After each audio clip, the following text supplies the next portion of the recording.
Yes.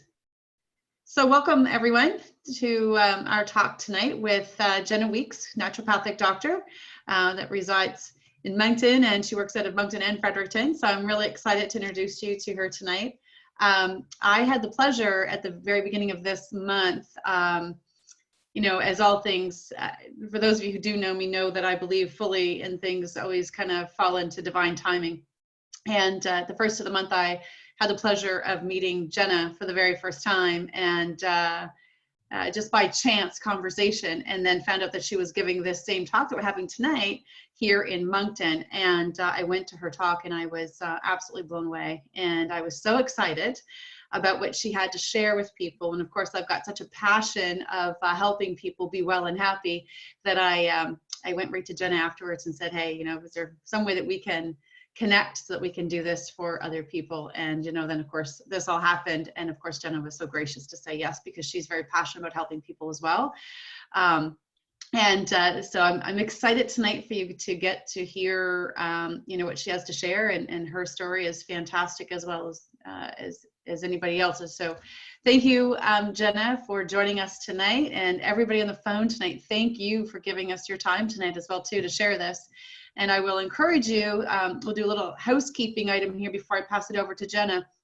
But for those of you who are on earlier, and those of you who've been on some of my sessions before, right, we're very kind of laid back, and this is about learning and teaching. So please, I encourage you to ask questions. We do have a Q&A button down below. You'll see that, as well as our chat window. So feel free as Jenna's talking and chatting with you to communicate, ask questions. We do have some polling questions that we're going to ask here in a little bit as well too. So please feel free. This is time for you to ask those questions. And we don't normally have the opportunity to have a naturopathic doctor at our disposal for a whole hour. One, to learn from her, and then two, to ask those pertinent questions that we have. So please feel free to engage with us tonight, and we'll make sure that we get to answer all of your questions. And with that, I'll pass it over to you, Jenna. Thank you, Catherine. This is such a unique and interesting experience for me, everybody, because I'm so used to being in front of a live audience where I can see your faces and I can interact with you and see your aha moments. And right now I'm literally seeing only Catherine's face and my little tiny window of my computer camera. So it feels very strange, but I trust that you're all out there. I trust that you're learning something tonight. And thank you so much for being here with us. This is amazing to me. I feel kind of blessed at this time to have this kind of technology to connect us all when we really need to be connected. So it's a pretty special thing that we have going on. And I just wanted to say thank you to Catherine for just putting this out there to everyone and being such an amazing, lovely connector of people and life, and really being on a mission to bring health and happiness to people. And yeah, just incredible. She's doing incredible things in the world too with thermography, which we can talk a little bit about at the end of this maybe, just to kind of explain a little bit about what it is too and how it can help you. I think that's pretty cool. If Catherine wants to, but if not, that's okay too. I'm all about these people and you tonight, so thank you, and thank you for making me blush. But anyways, let's just say Catherine's doing amazing things with thermography in the world. Go look it up, see what thermography is, and see if you can help you or your friends, because it's incredible. And she's doing that all over the Maritimes, and it is a definitely needed service for people in the world at this time. So thank you, Catherine. So before we get started, I just want to put out this wonderful disclaimer, because that's kind of what we need to do about this, because epigenetics is a brand new field of study, a brand new field of medicine, a brand new field of science, and there just really isn't a whole ton of time that has passed yet for it to be completely tried, tested, and true. And so with that, we have to have everybody on the call nodding right now, just basically saying, yes, I completely understand that any information that I get tonight is for information purposes only. It's not meant to treat or diagnose anything. And even so, the epigenetics that we are going to talk about tonight, there is research on them, but the research is still in its infancy and limited. However, there are different things that people are doing and using that are proving to be beneficial. So that's kind of where we stand with it all tonight. So just kind of nod and smile. Yes, I understand that this is not medical information being given this evening. Awesome. So without further ado, I just wanted to ask the question. You guys can start doing in your little chat windows, get interactive right away. I want to ask the question, what do you think epigenetics is? What do you know about epigenetics? What have you heard? What do you already know? What don't you know? Just send a couple messages to Catherine and let us know what you think epigenetics is or isn't. No right answer, no wrong answer. Jessica, the ability to turn genes on and off. Yes. Okay,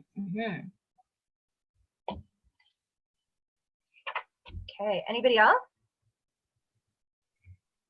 There really are people out there. No. There are. Is there any, like, I don't knows? I really don't know. I really don't know what this is.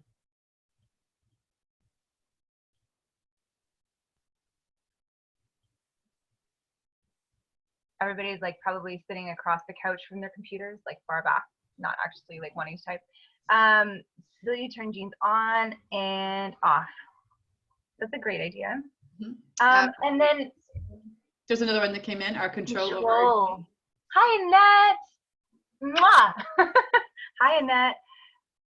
Ability to turn our genes, the control over our genes. Awesome. I'm just writing these down. Any other ones? I'm just going to give you a minute to maybe respond. And then also I'm going to throw in another just question out there. Something I always hear, but just smile and nod because I have no clue. Smile and nod. Yes. Genes, epigenetics. Yep, sure. Okay. Just smile and nod. Sounds good.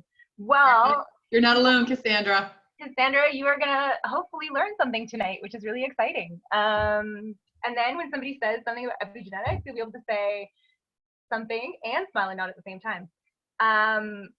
Okay, and then just out of curiosity, wondering, the people that came on here tonight, what were you hoping to get out of the call? Are you dealing with anxiety? Are you dealing with depression? Are you dealing with gut issues or any other health issues? I'm just kind of curious what people were hoping to get out of the call tonight. I'll give you a second to respond. Jenna, let me go ahead and launch the poll. So everyone, there's going to be a poll come out and we're going to ask you a couple of questions. Jenna, do you want to do that now? Like how many people in the call are suffering from anxiety, depression? Perfect. Okay, hang on.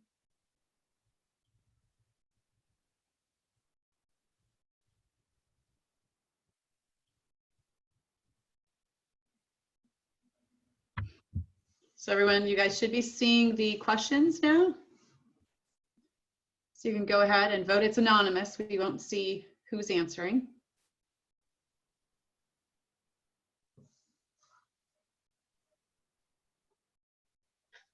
And you can just ignore the last question for now. That's okay. Yeah. We can answer that one later.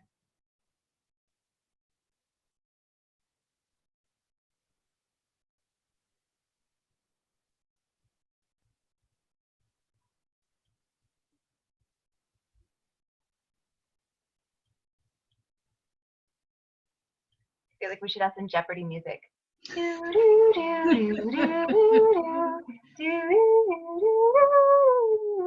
Oh, very good, Jenna. Very good. Awesome. Oh, Dawn says she doesn't see the questions. Anybody else not see the questions? I know there's people voting, so I can see the voting happening. I'm not sure, Dawn, how to fix that for you. Jessica, it's okay. It's really the first top 3 questions that we wanted to have answered anyhow. So we'll go ahead and we'll launch the poll for the rest of them later as well. But if you do want to answer them, you can. If you look at the poll panel, you should be able to scroll down on your right-hand side. It'll be on your right-hand side as you're looking at your computer screen. There's there was like a little tracker on the side of mine, a little gray Oh, tracker. she's like, but you can't submit. So as soon as you answer them, it's polling it, Jessica.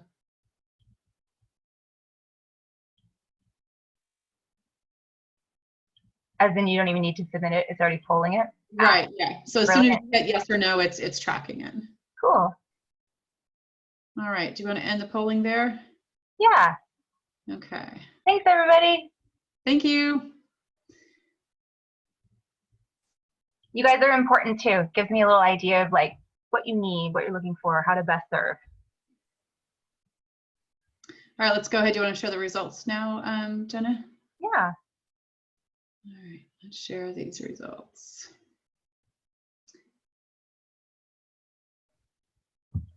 Amazing. Amazing. And amazing. Awesome. Thank you, everybody. That's great. We have pretty much a balanced group. Everybody's here for some people for anxiety, some people for depression, some for gut issues, and all about just about the same. So that's fantastic. All right, so I have a little something for everyone tonight too, which is really great. So without further ado, let's get into it. We're going to talk just a little bit about epigenetics because that's kind of the unknown root cause, unknown potential root cause for a number of these conditions. And you'll learn quickly why it is that I'm so passionate about this and what it can do for you. But so epi basically means that we have certain genetics and they are our foundation. That's just the way it is. And so eye color, hair color, there are certain predispositions for certain diseases that you may just have, or certain conditions that you may just get, and that's your genetics.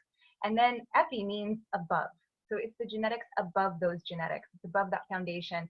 And epi basically means that they are the genetics that you're absolutely right. You have the ability to turn on and off, and they're the ability, you have some control over them.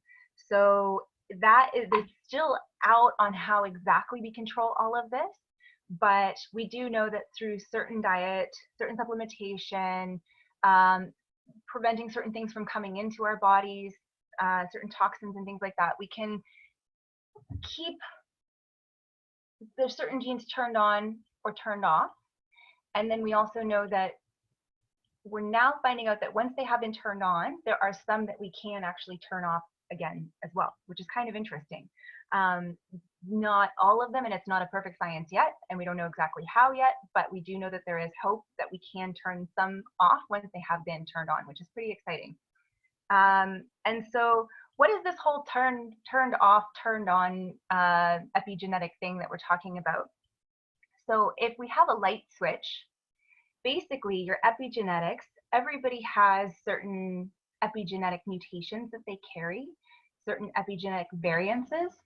And Catherine, I don't know if it matters, but now I see your logo and not your face, just in case something changed and it needs to be different.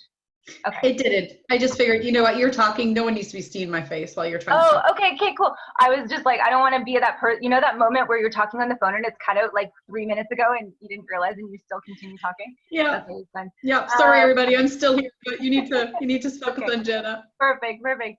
So basically, when we have epigenetic mutations, it's estimated roughly that about 47% of the population has a specific kind of genetic mutation. So we can kind of extrapolate from that these genetic mutations are quite common. So when we think about epigenetic mutations or variances, these are the things that would cause us to have certain health issues down the road. And again, they're quite common. And whenever we hear of genetic variation, a lot of people have the mistake of thinking like, oh, that genetic thing is very rare. I probably don't have that. The truth is that most of us have some kind of mix of epigenetic variations, variants, and mutations. So that's kind of cool. And then basically when it comes to it, if we were to say read your genetics, we would get all this information and it would show that you would have certain epigenetic mutations. And there is kind of controversy around this, because just because you have the mutation doesn't mean that it's active, and doesn't mean that it's ever actually going to become active. So that's where the light switch or the gun kind of, I don't really love guns, I don't really love talking about them, but that's where the, your genes are the gun, and your environment or the toxins or other factors are the trigger. So it's what pulls the trigger. So you can have these epigenetic mutations and they can never actually be turned on, or you can have them and then they do predispose you to having issues in the future. So I like to think of it again as a light switch. We have the light switch, but the light can be turned off. And so it's really through clinical picture as well as through testing. So I'll give you just a brief example of this. Say somebody has an epigenetic mutation, which is called a VDR. And the VDR basically means that your vitamin D receptor has the potential to be downregulated. So volume turned down, or the ability to receive vitamin D into your body turned down. So clinically, I've seen a number of people who have this VDR receptor. So then when we see that, what we do is we have them get their vitamin D levels tested. And then if we see that the vitamin D level is low, then we know, okay, their receptor, likely that light switch has been turned on and the downregulation of their vitamin D receptor is in effect. Or they could have that genetic mutation and we get their vitamin D levels tested and their vitamin D levels are perfectly fine. There would be an example that they have that genetic mutation for the vitamin D receptors to be turned down, but it's not.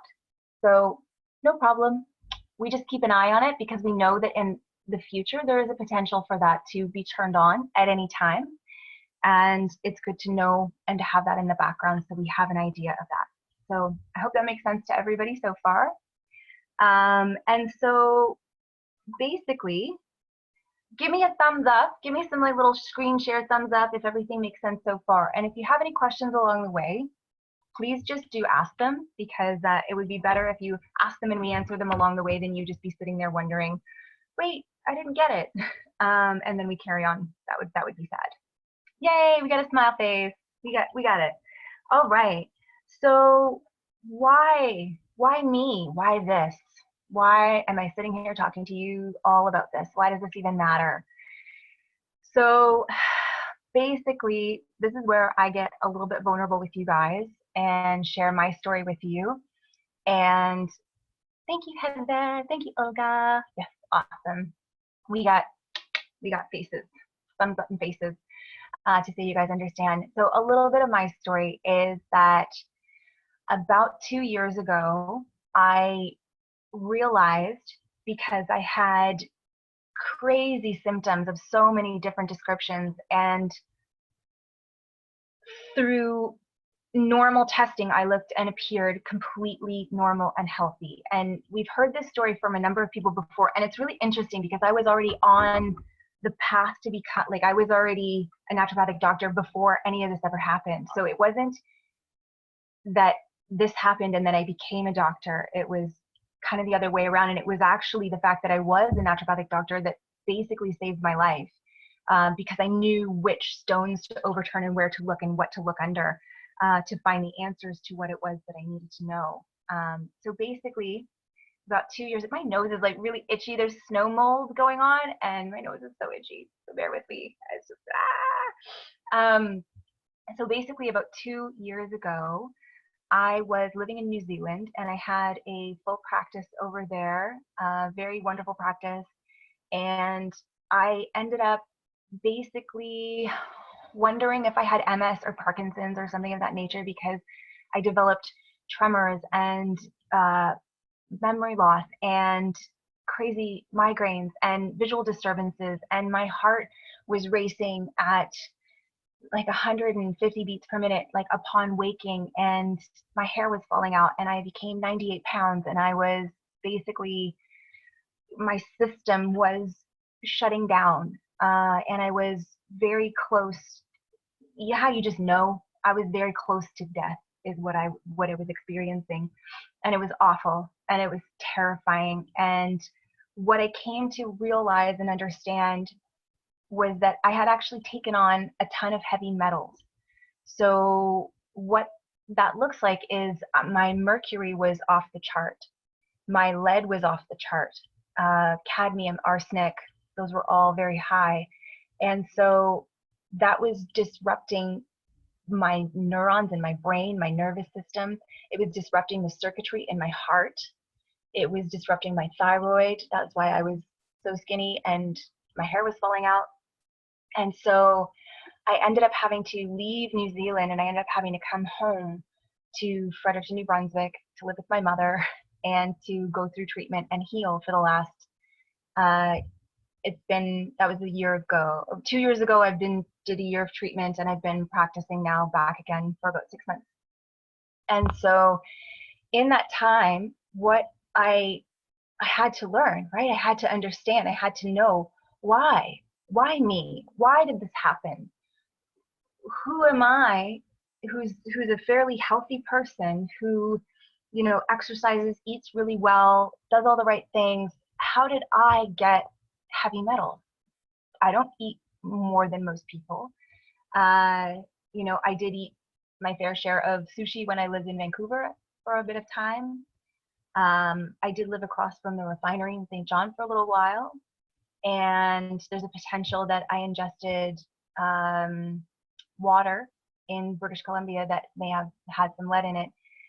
But all of these things shouldn't have been that much enough to cause that level of overburden.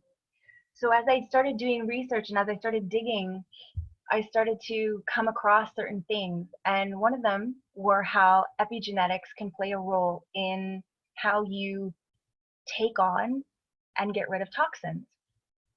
And so through that, in the time period when I was doing my treatments, I also did my genetic testing. And I came to understand that I have what's called an MTHFR gene mutation, along with a couple of other ones that we'll talk about tonight. And an MTHFR gene mutation, we'll get into it a little bit more, but it stands for methyl tetrahydrofolate, and it has to do with the folate pathway.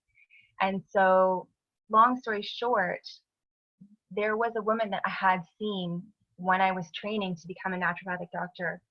And this woman had done chelation. That's the treatment for getting heavy metals out of your body. She'd done chelation treatment for about a year and a half. And then when she went back, her levels were still the same. And she couldn't understand why. How could it be that her levels could still be the same after she's been doing a year and a half of treatment, IV chelation?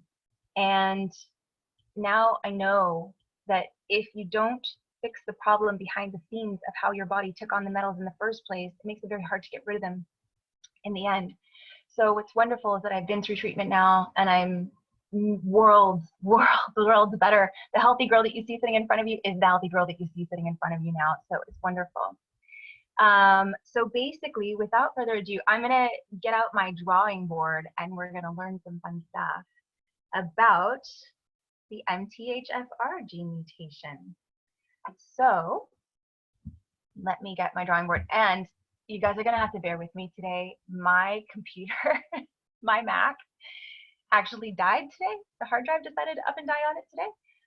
So I'm using a PC and a computer that's not mine, and I'm not familiar with it, which it should be fine to draw, but it's going to be a little interesting for a moment. But I'm going to do my whiteboard here, and I'm going to share with you. Oh, itchy. Okie doke. And we can all see the whiteboard. So first things first, for some reason, I don't have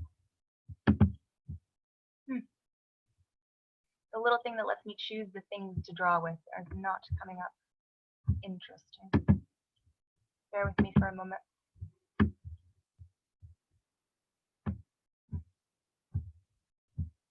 Catherine, any insight on this one? Yeah, sorry, I was trying to take myself off mute.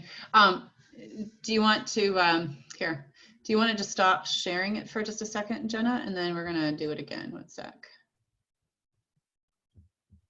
Hang on. Let me see if I can share it for you.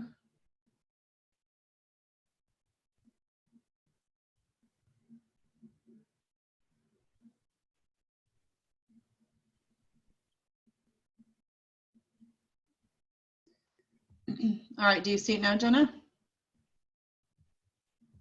Heather, thank you. I am hovering near the bottom of the screen. It's weird because I practiced with it earlier and I had the little bar that showed me the stuff. It's not there. Here's what I want you to do. We'll close out of it and I want you to reopen it again. So as soon as it reopens, it should be able to populate for you. It might be just a glitch. Okay. I'll stop sharing. Okay. I'll take the time to scratch. No. All right.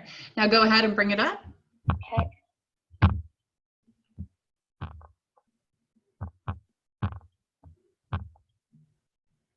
Ha. Okay. I think it was a glitch because it was there the first time I tried it and then it disappeared. So Okay. excellent. Let's do this. So what we're going to talk about is we're going to talk about a MTHFR gene mutation. So in order to kind of understand any of this, first thing we have to do is we have to just get a basis of understanding of how the body works, right? And so we're going to go into why did this MTHFR gene mutation cause me such grief and what can be done about it in the future. So here we go. So first we need to understand how the body works. So if I had gone through naturopathic medical school and actually understood that everything in the body is a pathway, before I got started, I would have been so much further down the line. So you guys are going to be really far down the line once I show you this. So basically, imagine Santa's workshop. Okay, everybody got that? So this is Santa's workshop. We have conveyor belts. The conveyor belts come down and they go in certain directions. And they basically go to an inevitable end, right?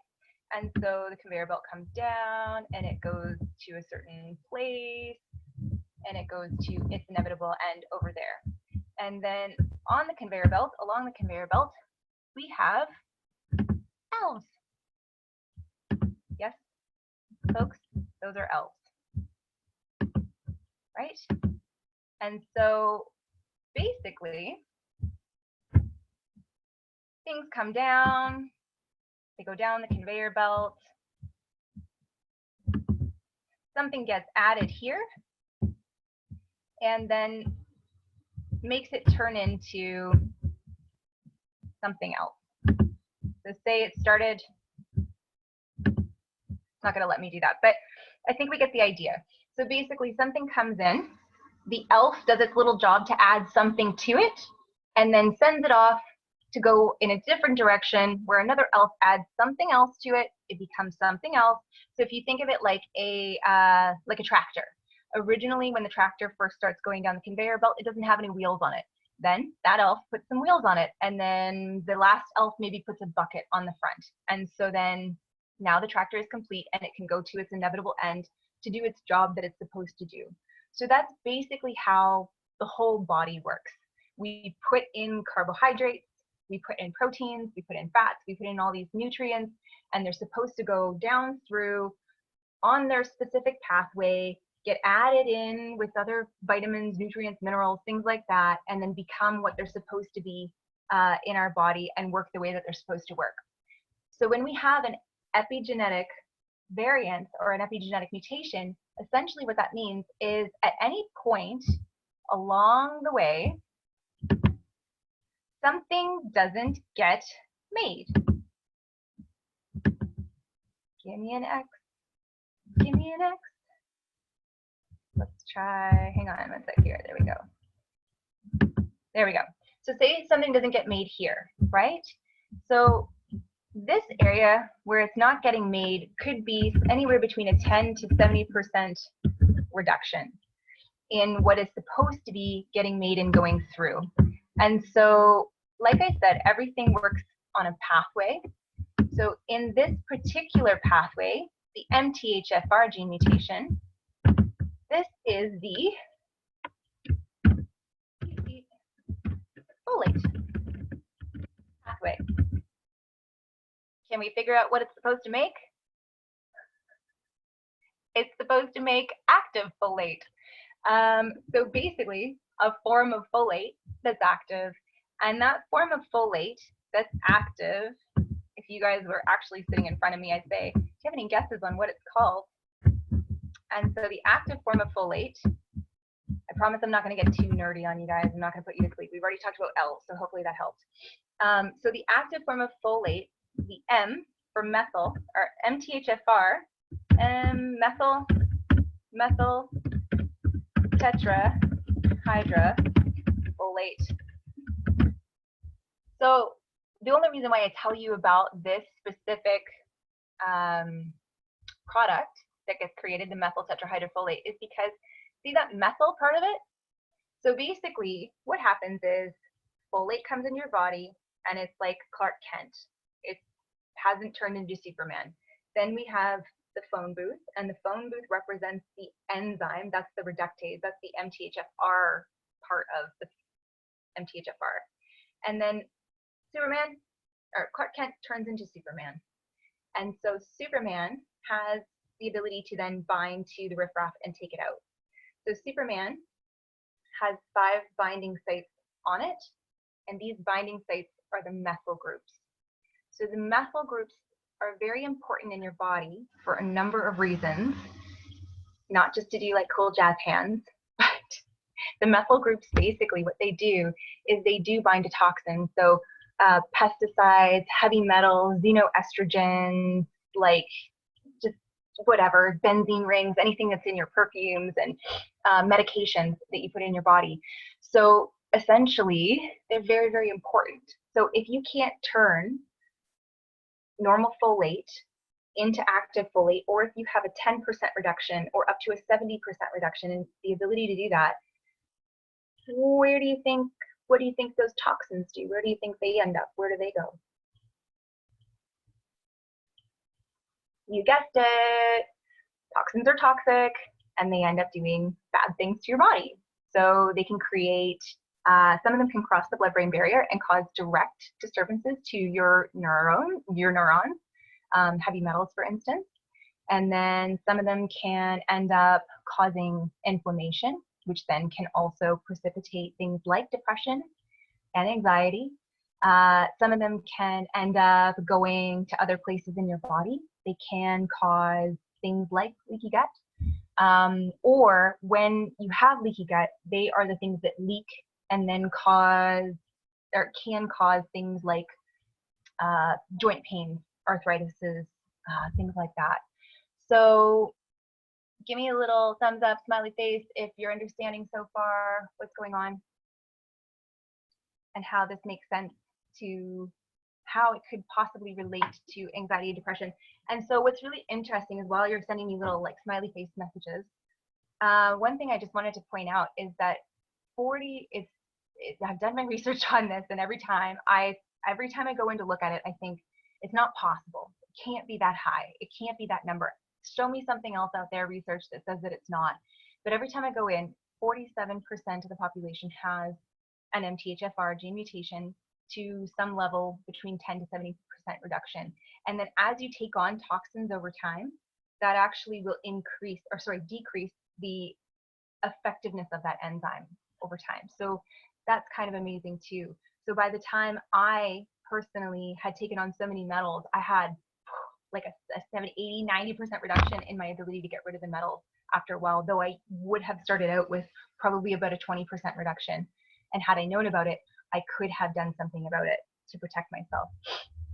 So there we go, methyl tetrahydrofolate. And so what are some of the other things that folate does in the body, active folate does in the body? Anybody know? This is where interaction through like actually talking works really well, but I'll just let you think about it for a sec, and then I'll fill in the gaps. So does anybody know what folate is? What class of substance it is? And if you answered vitamin, you are correct. And if you answered B9, you're very correct. So it is a B vitamin, and it's B9. And so B9 has a hand kind of like this. See how we go like this down this little pathway, and then we go over here and turns into something else. So B9 is one of the things that comes in. This arrow right here comes in and gets added to things to make neurotransmitters. So basically it facilitates the making of your dopamine, your serotonin. So these are your feel-good, happy brain chemicals. So if you have a reduction in the ability to turn folate to active folate to actually create those happy, feel-good neurotransmitters, do you think that you might suffer from things like anxiety and depression? Chances are yes. So with a methyl tetrahydrofolate, say it with me, methyl tetrahydrofolate reductase enzyme problem, mutation, genetic mutation. The other thing that I just wanted to mention is it's kind of interesting, and we can't say correlation is cause or cause is correlation, but it is fascinating that 47% of our population has this genetic variance to some degree. Whether it's turned on or turned off, that's another question. But it is fascinating to recognize that 50% of our population is suffering with anxiety and depression. And 47% has this genetic variance or mutation. So this is why I actually feel it's very important to talk about this and to have this discussion and to look at this as a potential additive relief on the system that we're dealing with right now of the epidemic of anxiety and depression in our system. So yeah, so this is why this is very, very important to me to share with you. And so basically, methyl tetrahydrofolate, get to know it, look it up, very important. Is there anything anybody wants to ask about that? Any questions anybody wants to ask about it? The other thing that methyl tetrahydrofolate has been indicated in is women with cervical dysplasia. So why would that be a thing? Anybody have any idea? Think about that for a sec. So folate, the reason why they give folate to women who are pregnant is because folate is used for the synthesis of new cells and new DNA. So folate is the thing that propagates new cells properly, new cell growth properly. And so it's given to women when they're pregnant because they want to protect against neural tube defects, which means that the neural tube defects happen because the neural tube didn't divide efficiently or properly. And so it can lead to neural tube defects. So then they make sure that they get folate so that these cells divide properly. So if you possibly don't, the research is touch and go on this one, but I think it's worth looking at. It's worth looking and seeing, okay, if someone has an MTHFR mutation and they do have history of cervical dysplasia, you know, it's worth kind of looking at that. And so the other thing that we know now with MTHFR gene mutations is miscarriages.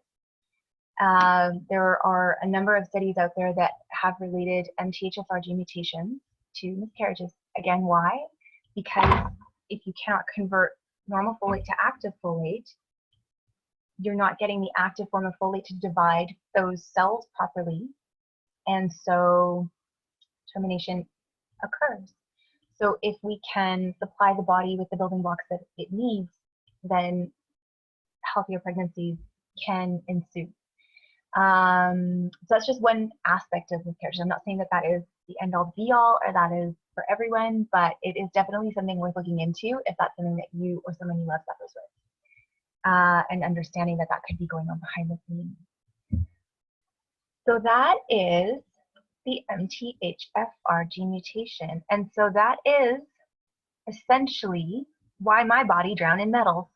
I didn't have this activated, and so what this led to for me as well, which is also very vulnerable for me to share with you guys, I'm doing really good now, but when I was a teenager, I suffered from depression, and then I also suffered from acne all over my face for my entire life, and I'm not even kidding. And now I don't have that because I have taken care of my genetic mutations and I've taken care of the toxins that I've taken on because of them. And so now my body functions like it's supposed to function. So again, that's how this can also be indicated in acne, which is so many people, oh my gosh, my heart breaks when I see them walking down the street suffering. I just know that if I could get my hands on and run their genetics, I could probably find where their body's not able to process and get rid of the toxins that are in their body through this.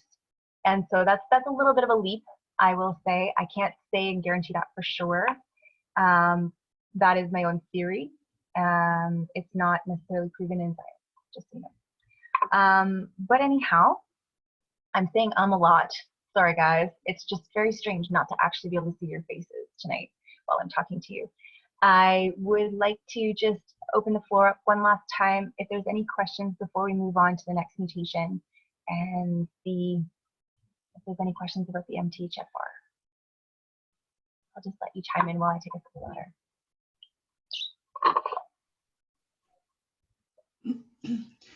water. Jenna, we do have a question that's up. If someone suspects that they have this mutation, what should they do? Yes, thank you for asking that question. So one thing that I would suggest is that you would get after we're done this conversation, we're going to send out a little link of like how to actually get your genes tested, and then also how to work with me to interpret your genes.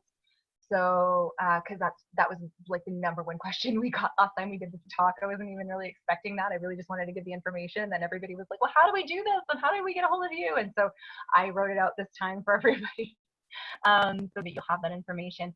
But one of the ways that we do it is we would test your genetics, and we would look through 23andMe is the place that we go to test them. They're roughly the only place I think in North America that is giving the data in a reliable way.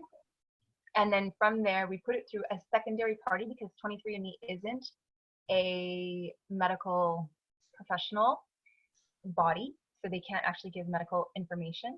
So what we do is we put it through a secondary party, and it's called Strategene, and then I get a report that I can read. It's very complicated, but I've spent a lot of time understanding this kind of stuff.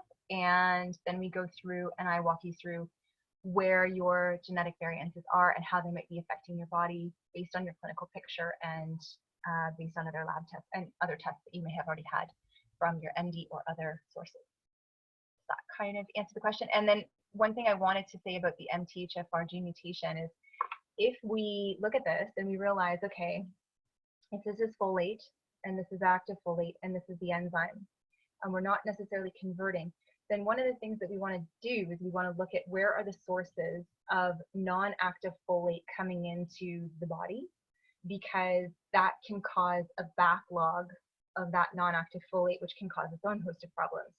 And so we try to remove some of the non-active folate forms in the body, and then we can do some adding on this side of the cofactors that facilitate the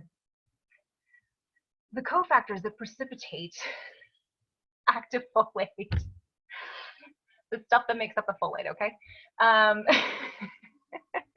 Sometimes like I go in with my like big words and I'm like, okay, that's how we learn them, and it's easy to speak like that, but just bring it back to being human.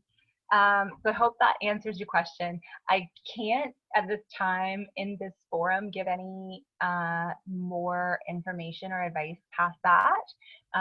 It would have to be done in a private session, unfortunately. So I'm always available for that, okay? So did that answer questions?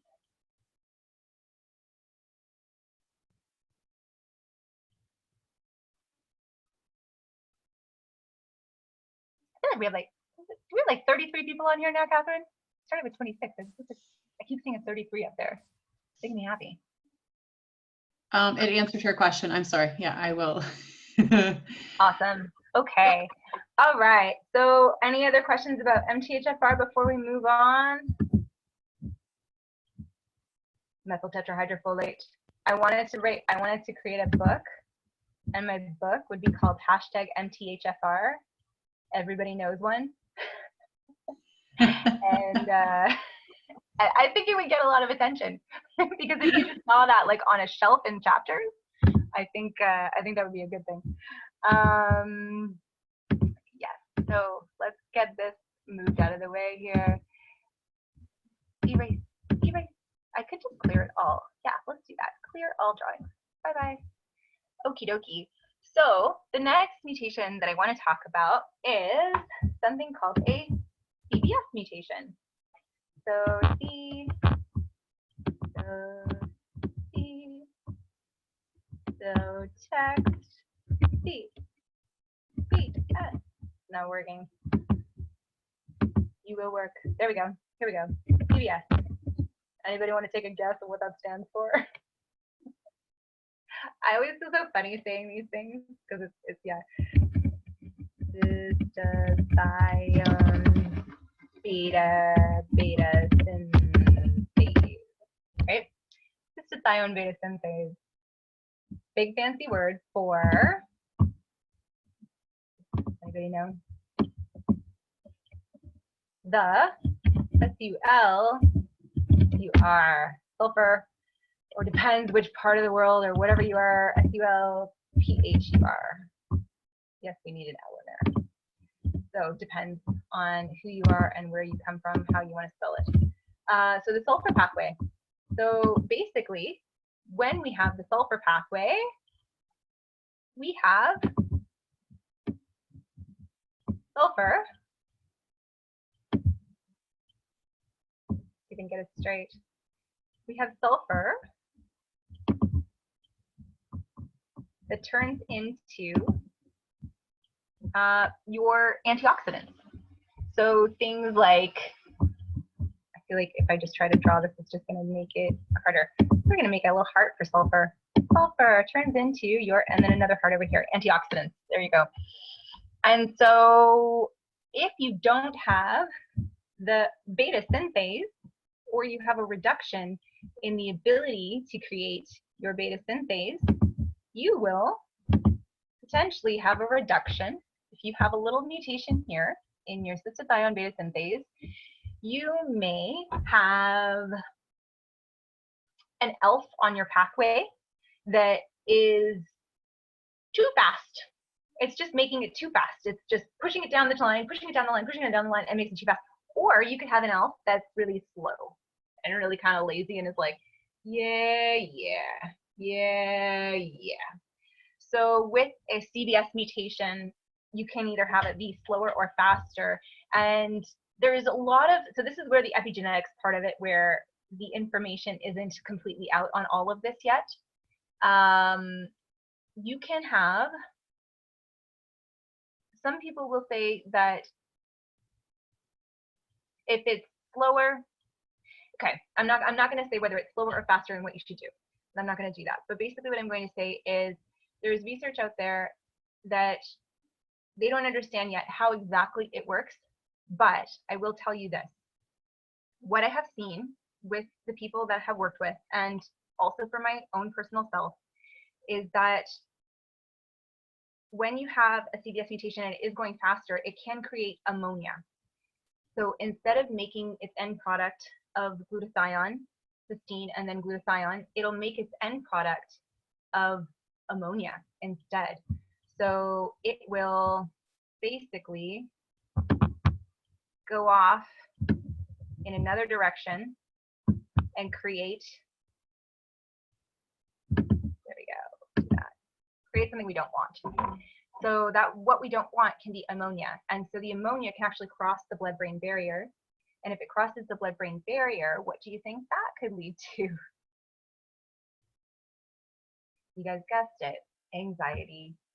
And also depression, because when you have something in your brain that you're not supposed to have, your brain will create more inflammation, and that inflammation can lead to depression. We now know that there's a very strong link between inflammation in the brain and depression. So that's kind of fascinating. And so one of the things that we do for that is we monitor and keep an eye on where the body is taking in sulfur and how the body is processing that sulfur.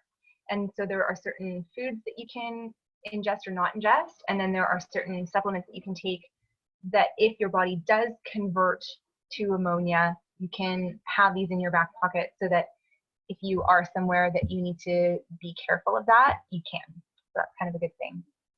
So that's the cystathionine beta synthase genetic mutation, and a lot of people have this. a lot of people have this and they don't know it. And it makes a huge difference for people when they realize it and when they make some changes. They can really see a difference in their anxiety. It's pretty awesome. Any questions on that one?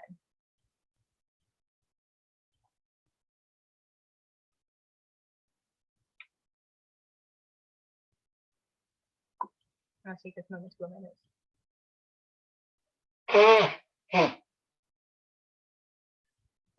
I was telling Catherine before we started that the snow mold is getting to me and making my nose itch and run. Did you guys know that that was a thing? Snow mold comes out of the snow and up into your face and causes it to itch. All right, so no questions for glutathione beta synthase CBS mutation. And again, all of these would be revealed in the genetic testing for 23andMe. And so one thing I just wanted to describe and explain before we go any further is that a lot of people think that when they get their genetic testing done, that they're going to get back a lot of information that they might not want about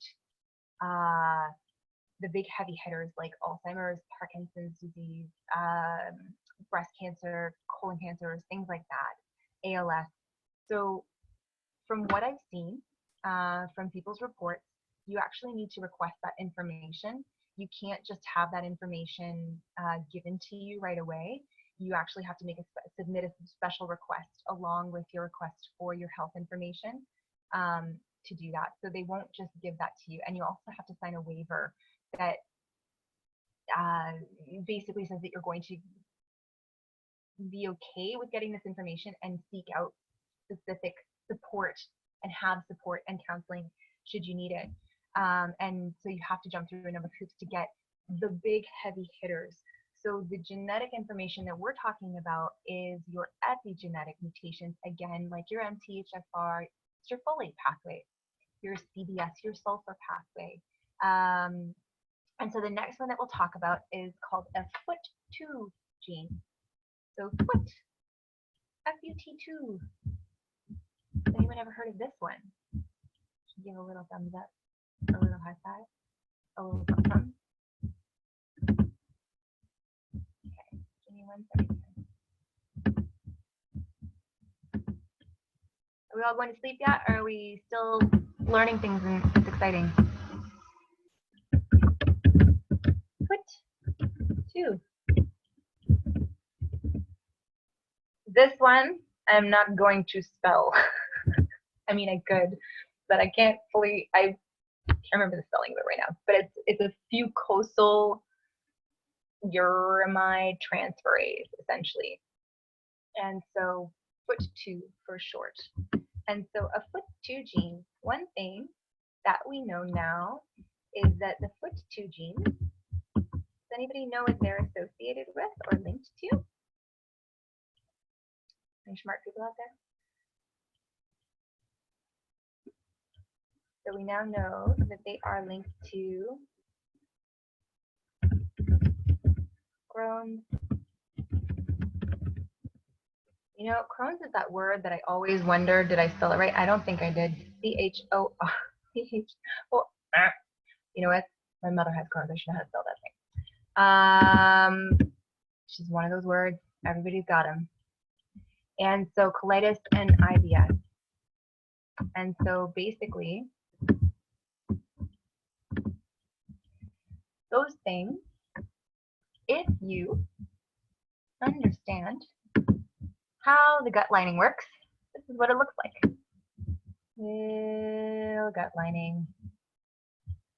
This is your microscopic view of your villi in your gut. There you go, bear with me. This is going to be interesting to draw. And on here, we have little receptors for your gut bacteria. And so what happens is your body will either be, a secretor or a non-secretor. Okay. And so when you are a non-secretor, that's about 20% of the population. And so what that means is that even though you may have good little gut bacteria, even though you may be a good person and you're taking your probiotics and you know everything should be all good in your gut, you don't necessarily have, one second here, I'm gonna make them orange. You don't necessarily have, your body isn't secreting all these little carbohydrates. They're actually little carbohydrate chains. And then one last little drawing here. I'm going to put in your little bacteria.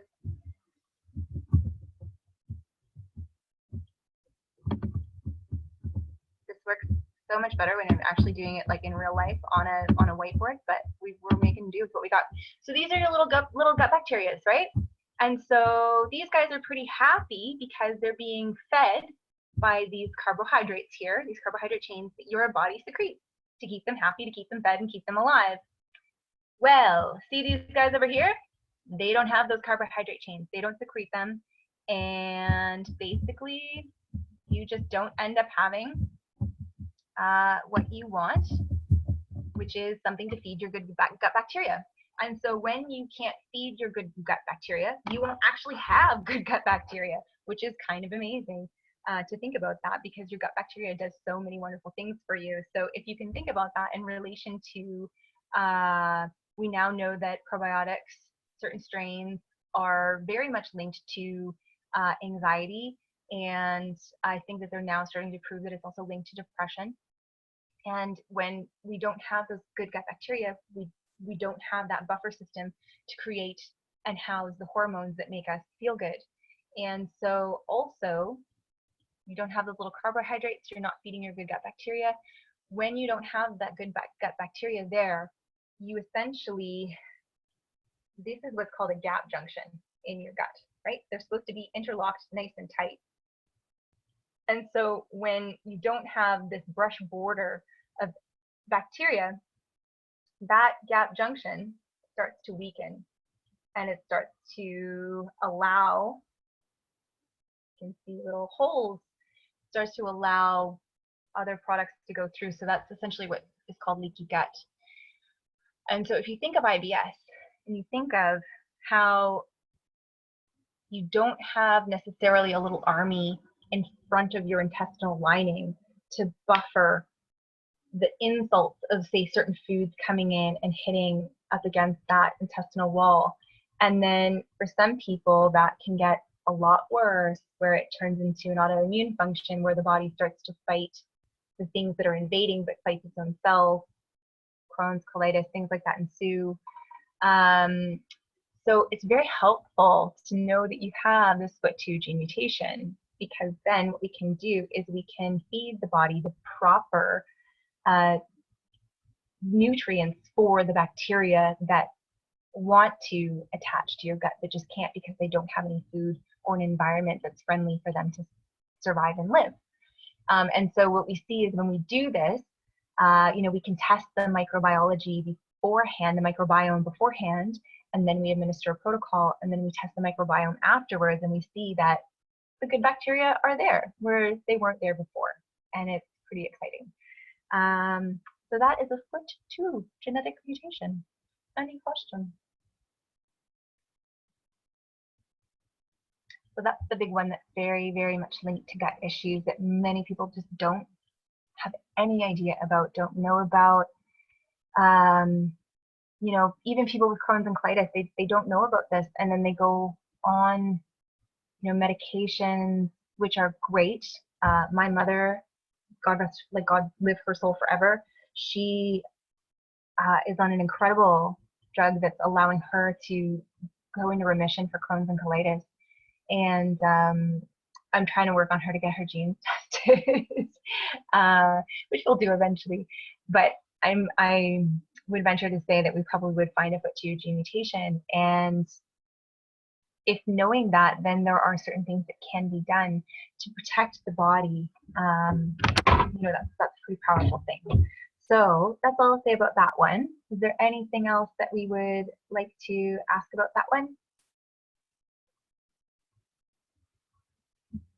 And then other than that, we're going to go on to one more, and then we're going to pretty much be done, and then we'll open it up to questions.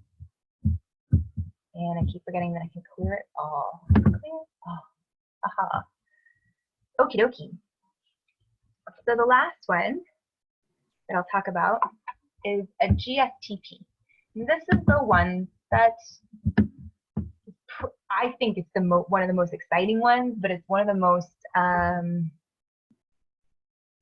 they're learning about it, but they don't know a ton about it yet to know exactly what to do about it.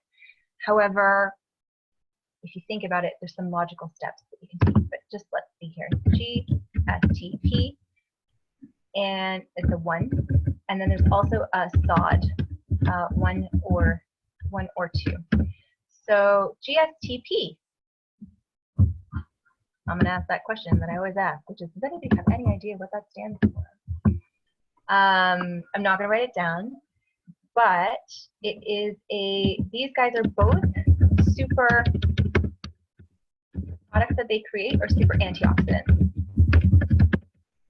Anybody know how antioxidants work? Okay, we're going to draw a little picture. Bear with me. Okay. Yeah, that's a good color. So, does anybody else do that? Let me say so.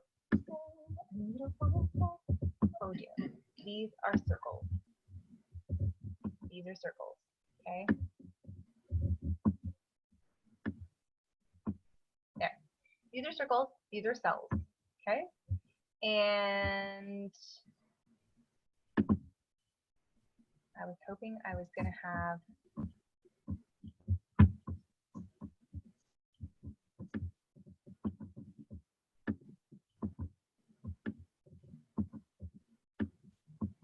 these are little plus signs. Okay, bear with me. Okay. All right. So this is a healthy cell wall. Okay. And so the reason why we have antioxidants is because we also have something called ROS, reactive oxygen species. Okay. So why does that matter? So reactive oxygen species are basically the kids that come in and they take your lunch. Okay. They're the jerks that are just like, we're just going to come and we're going to take whatever we want, whenever we want to, because we can, because we're the bullies. Okay. And so in our body, essentially what we have is oxygen molecules that happen to have a negative charge on them. Okay. And they're the bullies. They're the reactive, sad, scary face. This is so hard to do on a computer, but that's a mad face of a reactive oxygen species. So they come and they go, hey, we're the bullies. We want your charge because we're reactive and we're not stable until we grab your charge. So enter your antioxidants. They come in and they go, let's make them pink. Hey, why not? They come in and they go.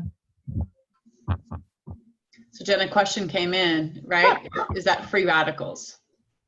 Yes, the reactive oxygen species are free radicals. Yeah, absolutely. Thank you. Good job. Sorry, I can't see the questions as they come in, but that's okay. Catherine can. And so, why will you not let me draw? So then you get your antioxidants to come in, and they're like, hey, don't go pick on those guys. will give you what you're looking for, right? So they're like, here, take my charge. Leave those guys alone, okay? So your antioxidants are your buffer system. They're your buffer system between you and the bullies, between your good cells, your healthy cells, and the bullies. And so what can happen is we can have genetic variation. It's so weird, like looking at you or looking at this little teeny tiny camera in the corner.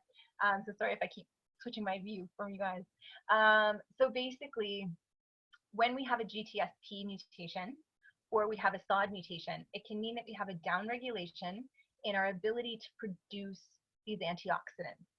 So that can have incredible ramifications if you think about it. So, for example, we have heard over time the words, probably most of us, oxidative stress. So what does that actually mean? It means that we all age, we all rust, we all get older over time. And so when you have an apple and you cut that apple in half, the apple will turn brown. Or, for example, some people might be into cars. If you have a car and the car has a paint job on it that was done with, say, the wrong kind of clear coat, and that wrong kind of clear coat then predisposes that car to rust more. And so if we know this, we're not going to put that car outside in a snowbank over winter because we know that it doesn't have what it needs necessarily to be protected to keep the rust off of it. And so the same thing goes for us. If we know that we have a GTSP mutation or a SOD mutation, we can then look at our bodies and go, we have the potential to rust more easily than someone else. So that means that we should probably keep our car in the garage and keep it under conditions that are safe from rust. So that would mean like not engaging in, let's put it this way. I had a teenager that he gave me full permission. Got full permission from him and his father to speak about this. And this teenager basically, had to sit him down and say, listen, your body doesn't have the ability to process heavy loads of toxins. So that whole phase that you want to go through where you drink your face off and smoke a whole bunch of pot, or don't ever grow out of that phase and become an adult who still does that, your body's going to rust a lot quicker than someone else's. So we need you to not do that. And unfortunately, that rust can lead to, when it comes to this particular mutation, can lead to certain types of cancers. And so the thing is that whenever we talk about this too, we have to be very careful because a lot of people will just go, okay, well then give a bunch of antioxidants. So that's not actually the case, because new research has come out that if you have pre-existing cancers already in the body and you give antioxidants, you can actually increase tumor production. So that's just something really good to know, everybody. Just put that out there. Probably blew some of your minds on that one, because we always have thought antioxidants super awesome, super good, but we now realize that just kind of like how these bullies take from the antioxidants to neutralize them, the same thing happens in the tumor cells, and they actually take what they need to grow more from the antioxidants, which is crazy to think of. So we need to just be careful when we're dealing with this sort of stuff. But basically, I just say that I say this so that we know about the GTSP and the SOD, because antioxidants before any kind of tumor or such within the diet, within the lifestyle, and keeping that car or that body in a pristine state, if we know that we have these mutations, can be very, very helpful for that individual later on down the road that are predisposed to rusting more easily. So that's a little bit about all of our genetic mutations, a little bit about Superman, a little bit about Santa's elves, and cars. So I hope that that's been really educational for you guys. I hope that it has made some sense for you in terms and words and language that can actually land, because genetics can be a very very big worded world. And so now what we'll do is we'll open it up for any further questions and see, and make a comment about something that maybe you learned tonight that you didn't know, something that blew your mind. Okay, I'm just going to go, Jenna, I'm going to go address some of the questions because there was a few questions before we did the super antioxidants. So I just want to make sure that we get to everybody and we don't forget anyone. Let me just scroll up here. So we were talking about Crohn's, and a question came in. 1 second, I just lost my place here again, sorry. I see a question from Heather saying, have you heard of TRS for heavy metal detox, and do you think it's a good product? So I can answer that one. Yep, go ahead, please, yeah. Okay, Heather, thanks for the question. That's awesome. Really appreciate your participation. TRS for heavy metal detox. Yes, and definitely good to know, good thing to know.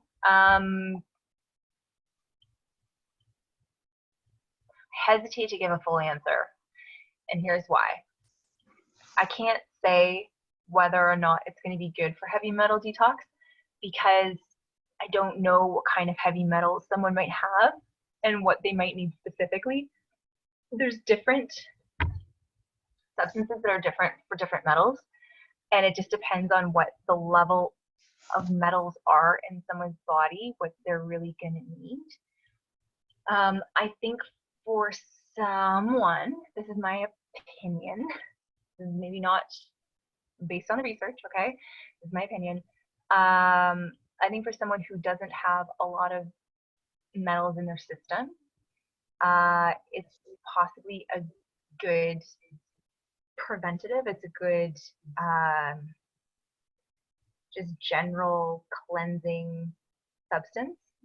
In case anyone is wondering what TRS is, it's a form of cliniptolite. So cliniptolite, if you can think about it, think about like a meteor, a little meteorite, and or think of a pumice stone. That's a good one. Think of a pumice stone, and how the pumice stone has all these little holes in it, and then in each of those tiny little holes is like a magnetic cage that basically is a very negatively charged cage that will pull in and draw in positively charged metals. So that's why people use it. And it has been researched to find that it doesn't actually pull minerals out of the body, which I think is crazy. I don't understand how that could be possible because minerals are mostly positively charged. And so I don't understand how it doesn't do that, but apparently it doesn't. So I think that that can be a very good alternative for somebody who has, or a good aftermath for somebody who has dealt with metals, has done chelation, and wants to have maintenance. I think that that can be a really good thing. I think for somebody who might have a very heavy load of metals, I don't know that that's going to do it all in the amount of time that you would want to do it in to get the body back to a safe state. Yeah, and then other than that, TRS, there is another product. It's called Pure Body Balance, Pure Balance Body. If you look it up in relation to TRS, you will find it. And it is the non-synthetic version of TRS. So I think it's a better product, in my opinion. But I do think that cliniptolite has been well indicated for metal binding. I hope that answers your question. Perfect. So Jenna, there's three more questions as well too. So is the 20% of the population secretors or non-secretors? Yeah. Sorry, what was the question? Is 20% of the population secretors or non-secretors? Oh, okay. So which one are they? Are they the secretors or the non-secretors? The 20%? Right. You know what? This is one of the ones that always trips me up because I think it's the reverse one. But I want to say that I think that it's the 20% are non-secretors. Don't quote me on that though, because I I almost feel like it's the other way around too. Sorry. Yeah, sorry. Don't quote me on that one, because I would have to look that up again, because I know that 20% of the population has a FOOT2 mutation that causes a problem that leads to IBS and Crohn's and colitis. It's whether or not it's the secretor or not. Something in my brain is telling me that it's the secretor that actually causes the problem, because it secretes something that inhibits the carbohydrates from being there. Anyways, sorry. Yep. That's okay. We can follow up. I'm not a perfect human, and I don't have all the answers, and I'm not going to pretend like I do. That's all right. What we can do is when we send out the video link, we can always follow up with it if need Yes, absolutely. Second question is, would people that seem to have adverse reactions to probiotic supplements be more likely to have this? And this is when we were talking about the Crohn's and the colitis. Interesting. Let me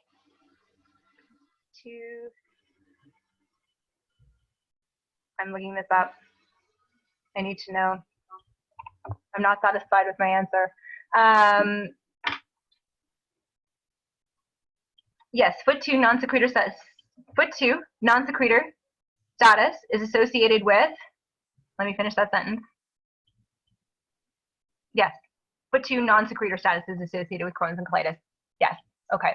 So when you do not secrete, you're not secreting the carbohydrates that the bacteria need to survive.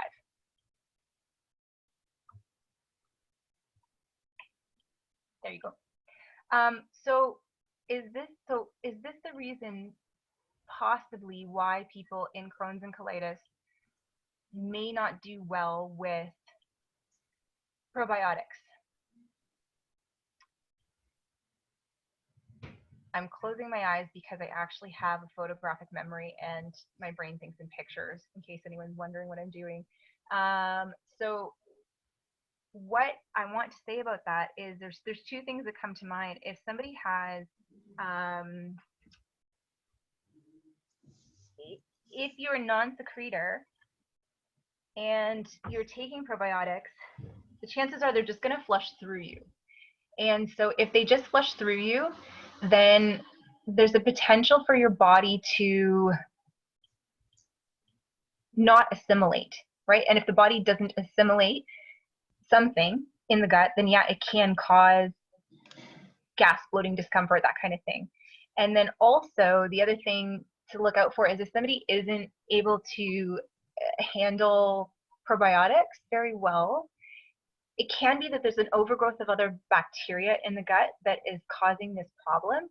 And there are certain type of probiotics that you can take that actually can kill the bacteria that aren't good with certain enzymes within the probiotic at the same time as they're then in another microcapsules replenishing the good bacteria. So that's something to look into. I can inform anybody about where you can find those. And then the other thing is if you're not taking, if the probiotics are not being well received by the body, then we also have to look at the potential for SIBO, so small intestinal bacterial overgrowth. So that would mean basically that when you're taking the probiotics, there is unfavorable bacteria in the small intestine that is not mixing well with the probiotics and causing reactions. Even though the probiotics essentially are supposed to go to your large intestine, they can end up in your small intestine and then cause a bit of a war reaction with the bacteria that are there, that aren't supposed to be there. Does that answer your question? Hope it does. Thank you. If it doesn't, please feel free to put it into the chat window here. And then the last question is, how did you fix your problems with MTHFRG? I didn't quite get that. Oh, sure. I'm not at liberty to say exactly how I did it here, unfortunately, because I can't give any real treatment advice in this setting. But for me, what I did was, I think the first thing that was really important was understanding that I had an MTHFRD mutation. And then from there, I personally, when I had heavy metals, I had to do chelation. So CHELATION, chelation. And basically, I think of it as like a lock and a key. And you think of the heavy metals that are highly positively charged, and you think of the chelation substance, which is either DMSA, DMPS, or EDTA. administered usually through a naturopathic doctor. I don't do that, but Dr. Anhorn, who I work with in Moncton at the Naturopathic Medical Clinic there, does that. So chelation binds to metals and takes them out of your body. But in order to also do that, you have to have those pathways open with the MTHFR gene working, right? So we have to have the active form of folate available. We have to have the supporting cofactors for that available as well, which are some methyl donors. And we also have to make sure that the body isn't taking on any excess folate that isn't the active form. So I hope that answers the question a little bit better. And then also finding other nutrients that need to support the body at that time, because when you're taking on heavy metals, man, it's interesting. But I was eating a ton of chocolate and I didn't know why. And I was eating a ton of chocolate because I needed to eat 6 times a day because I couldn't get enough nutrients in my system. The nutrients, probably most of my receptors were being blocked by metals. So I wasn't receiving nutrients from my food. And so I would have to eat more, but instead of eating more, I just needed something that was dense in calories. So I ate a bunch of chocolate, but it was my body's way of trying to get magnesium and calcium that was being blocked from my body absorbing. It's kind of interesting. So we need other nutrients as well when we're doing,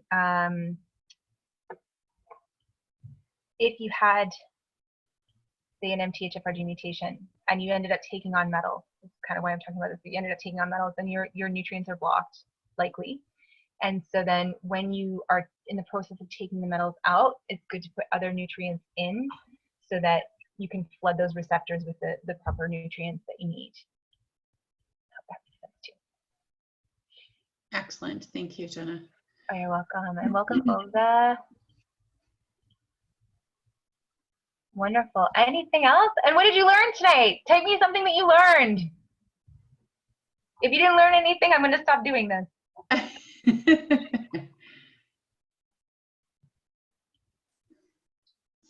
And just a reminder as well too for everybody, I know that we're past the top of the hour, so thank you all for staying on an extra 25 minutes. But I also want to make sure everyone knows too that for everyone who registered tonight and who's on, we will send this link to you directly in your email, as well as how to get your genes tested. Jenna had mentioned that in the beginning, so we'll also send that out to you in the email that comes out to you tonight. Thanks, Heather. You're awesome. I learned so much that I didn't know about genes. Looking forward to passing it on. Awesome. Amazing. You guys have been an incredible audience. Thank you so much for staying on. I really appreciate that. I definitely lost track of time. Sorry about that, Catherine. Oh, no, that's fine. I just wanted to thank everyone for staying on, right? So it was a good topic. It was awesome. So thanks, Patricia. Who else is there? Say goodbye, say hi, say bye. All right. And everyone, again, I'll make sure that Jenna's information is in the email that I send out too, so that you know how to get in touch with her as well. So there will be lots, and feel free to ask any questions as well too. I mean, you'll have Jenna's information. You can, converse with Jenna on any of the topics here tonight. And I'll just, a lot of genetics, the genetic stuff is my absolute passion. It's absolutely what I love. It's what I've experienced my own self and what I've come through, and sharing this information is so like my passion, my joy to share with you. That said, I treat a whole host of other conditions as a naturopathic doctor. So if there's anything else that you're curious about that you need some help with, just reach out. And right now with everything that's going on, I'm doing telemedicine appointments from home. So those are still going on and available. And my hourly rate is generally $150, but during COVID, generally $180, but I'm doing $150 for COVID. And then also most healthcare providers, Blue Cross, Sun Life, all of those are usually covered. They usually have some percentage of coverage for naturopathic medicine. And we can do billing for that. So that's exciting. So yeah, now you know all the stuff, all that good stuff. Excellent. All right, everyone. Thank you all so much for joining. And thank you, Jenna, so much for coming on tonight and talking to us about epigenetics. It's a very interesting topic. So thank you also very much for being here tonight. Thank you, Catherine, for being amazing. Don't we love Catherine, everybody? Please give Catherine like a round of applause because she deserves it for just being such an amazing human. Just a vessel, my friend. Just a vessel. I say own it. You're so good. Bye. Okay. Bye for now.